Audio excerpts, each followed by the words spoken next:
그렇게 고생했는데 다음에 또 산에 데리고 가서 또 시키고, 그렇게 해서 제가 산악회에 남게 해 주셨다는 거, 물론 그때는 산이란 것에 대해서 전혀 모를 때라 뭐 산악회를 그만두든 다니든 아무 상관이 없었겠지만, 제 지나고 난 이 인생에서 결국 산을 남게 해준 그 정말 공이라 그러면 가장 큰 공을 저희 산악회 1년 선배들 한테 고마움을 가지고 있습니다. 본인은 술을 억지로 먹이는 그게 싫어서 산악부 탈퇴하려고도 했다는데, 실제로 선배가 되고 나서 후배들한테 같이 회식을 할 때 어떠셨는지.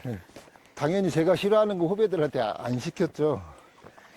그리고 이제 저희 때까지만 해도 강압적인 그런 문화가 좀, 어차피 산악회 자체가 위계 질서가 세고 강압적이긴 했지만은, 저는 이제 그런 게 이제 싫었기 때문이기도 하고, 또 성격상 재밌어야지 계속 같이 다니고, 또 산에 가자 그러면 후배들도 따라오고 계속 이어질 수 있는 거라고 생각해서, 그때나 지금이나 저는 그 다른 거 어떤 거 다 필요 없이 그냥 재밌게 즐겁게 첫 번째입니다. 예, 문 대장님 해외 등반 경력을 보면 네.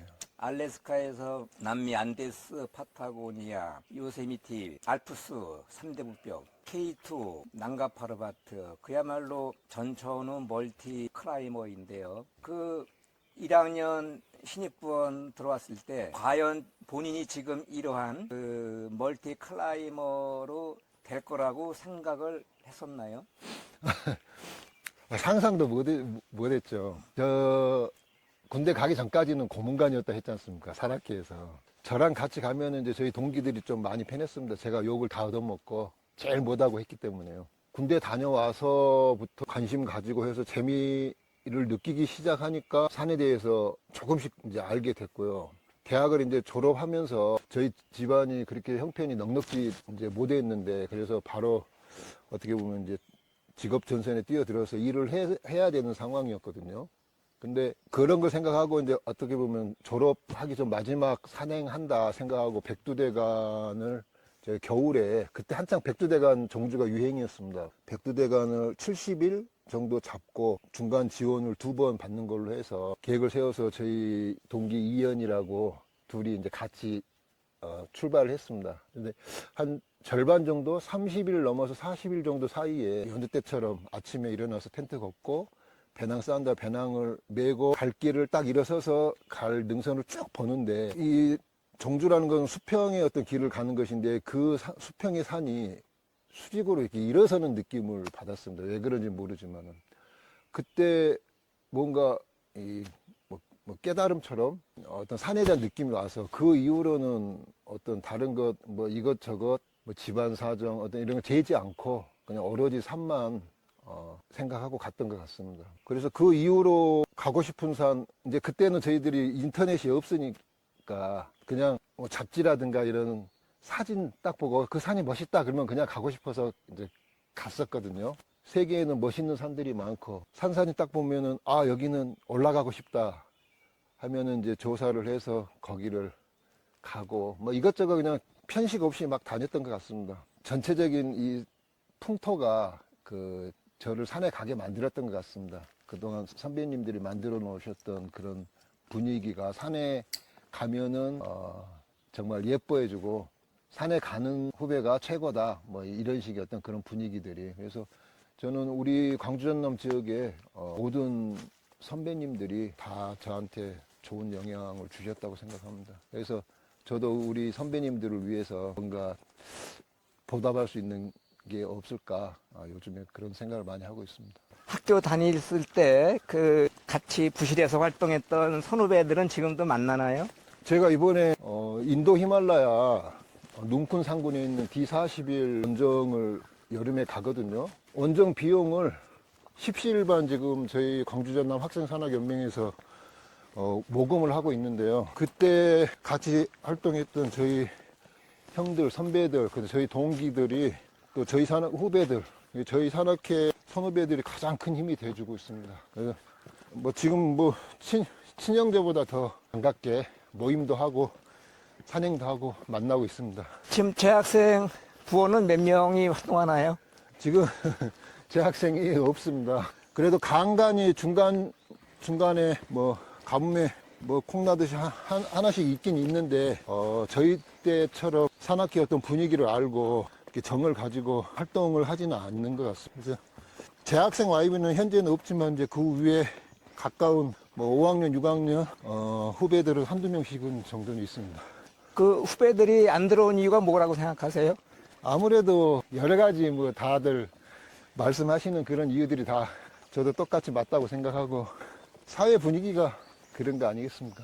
저희들이 80년대 저는 후반 학번이지만 그때 당시는 산악회 또 알피니즘, 고산 등반의 어떤 전성기였다고 생각합니다. 그 전성기를 저희들이 산의 환상을 가지고 산악회 입회하고 이렇게 활동을 하게 된 그 이유가 뭘까 생각해 보면은 그거를 지금 요즘 침체된 국면에다가 적용할 수 있지 않을까 그런 생각을 한번 해보고요.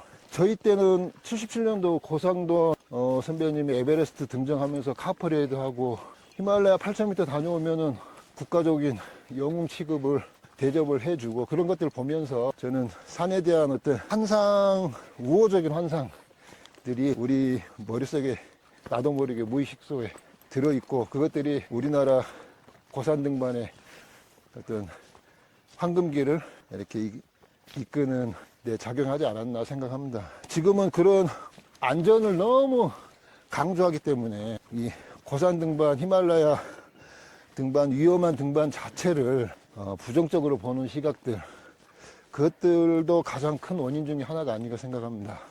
그래서 좀 더 어렸을 때 산에 대한 좋은 기억을 가질 수 있게 하는 그런 방법들을 찾아야 되지 않나. 이 산악인이 된다라는 것은 자기 생계하고 직접 관련이 되는 것이기 때문에 돈하고 관련이 안 되니까 어른이 돼서 산에 뛰어들기가 거의 어렵거든요. 어렸을 때부터 산에 대한 좋은 기억이 가지고 있다면 저희들 때처럼 히말라야에서 성공하고 오면 카퍼레이드를 해주고 대접받는 모험과 도전의 어떤 이런 것들이 대접받는 그런 분위기하고 그런 좋은 기억들을 가지게 해주면은 후배들이 좀 산에 더 입문하지 않을까. 그래서 그런 방법으로는 중학교, 고등학교를 찾아가서 산악인들이 어떤 산악 강습회라든가 그런 강연 같은 것을 자주 해주고 그 다음에 뭐 어린이, 뭐 초등학교 학생들 같은 경우는 부모님하고 같이 하는 뭐 캠핑이라든가 간단한 등산 활동 같은 거를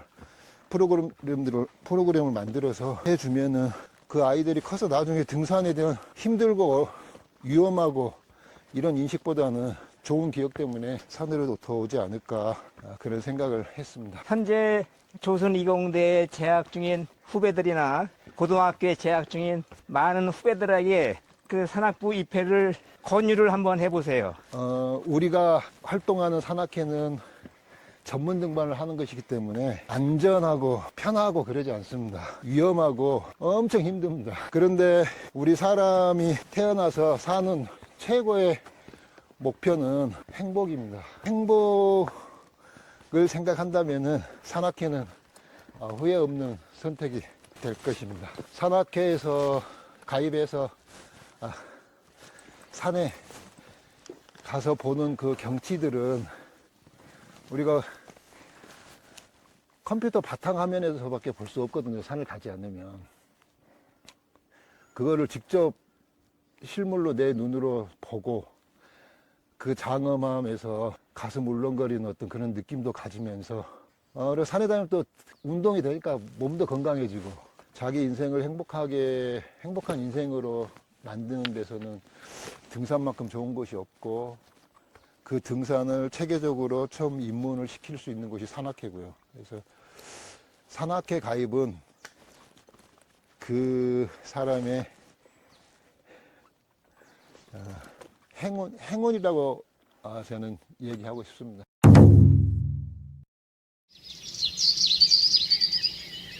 삼대 북벽, 알프스 아이고 북벽, 그랑드 저라스 이런 이름만 딱 들어도 가슴 뛰는 그런 산들이었기 때문에 그 산들에 대한 환상이 있었거든요. 어렵고 정말 두렵고 진짜 어려운 산이다라는. 그래서 굉장히 훈련도 많이 하고 뭐 그때 당시는 토항성 빙폭이 있으면 그 좌우벽 하는 게 굉장히 유행이었었던 시절입니다. 2000년도, 2001년. 그래서 토항폭 좌우벽을 뭐 등반하고 뭐 훈련으로 하고 그래서 갔는데 뒷담화 같은 얘기지만 너무 이게 쉬운 거예요. 소문과 달리 그런 느낌을 이제 받았었고 근데 그 느낌이 저만의 느낌이 아니었더라고요. 2000년도 저희 K2 멤버 중에 강연용이라는 친구가 있었는데 그 연용이 후배의 등반력은 제가 진짜 세계적인 수준이라고 제가 얘기를 하거든요. 저는 고서만 없으면은 저도 이제 막 다 올라갈 자신이 있는데 안 되거든요. 강연용 그 친구는 고서가 없더라고요.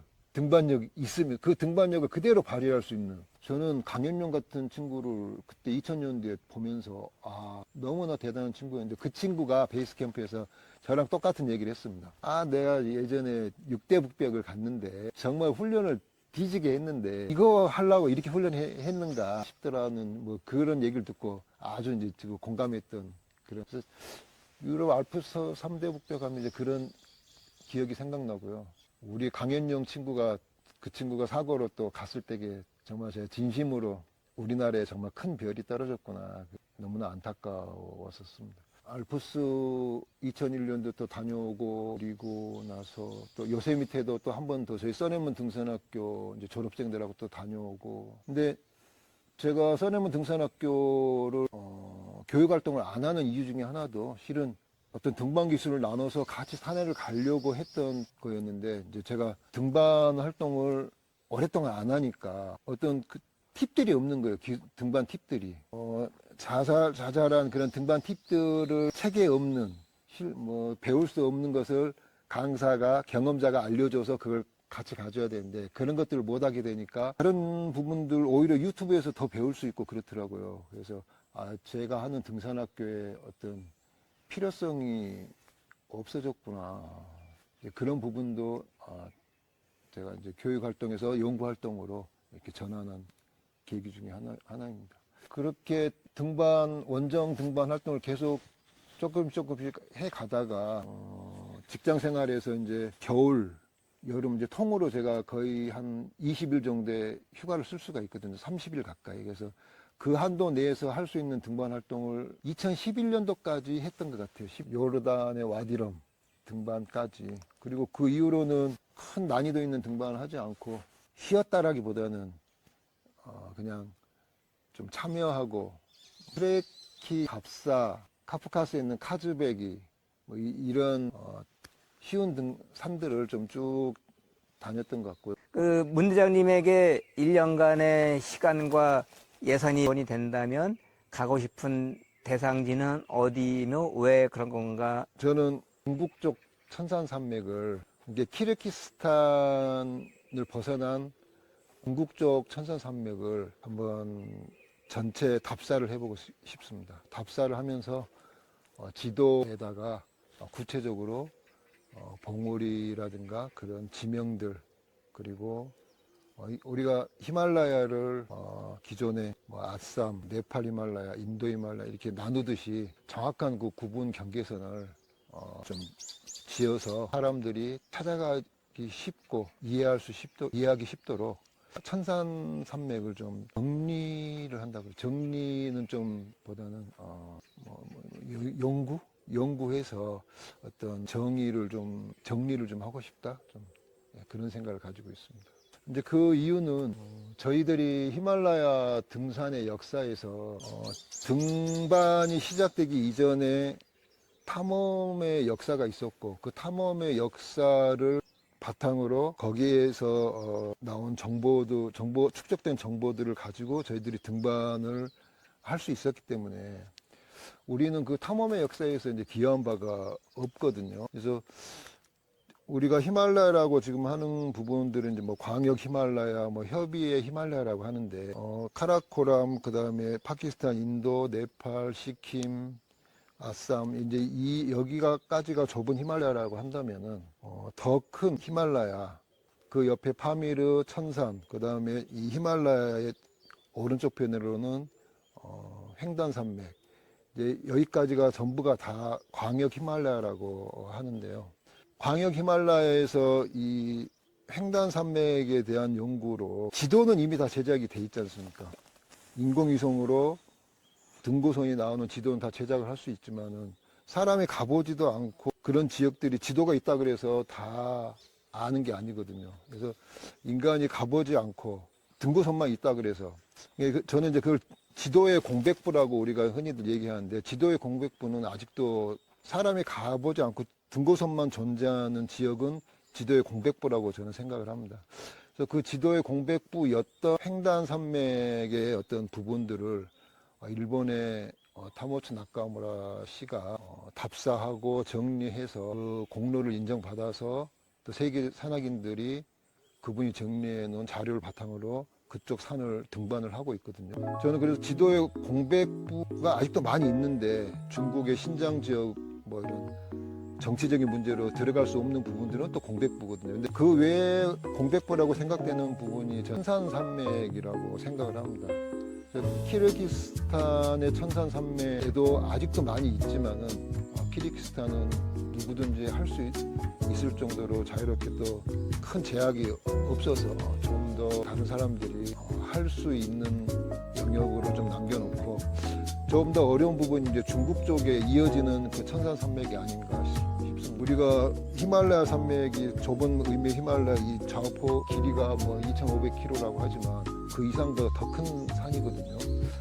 그 큰 산맥을 히말라야를 그렇게 구분지어서 이해해도 다 알 수 없는데 그렇더라도 우리가 구분지어서 이해하듯이 천산도 그런 식의 어떤 학술적인 부분이나 어떤 정의를 필요하다고 생각됩니다. 그래서 이제 천산 쪽으로 제가 기회가 주어진다면 시간과 비용이 주어진다면 그 천산 산맥을 연구를 좀 해보고 싶습니다.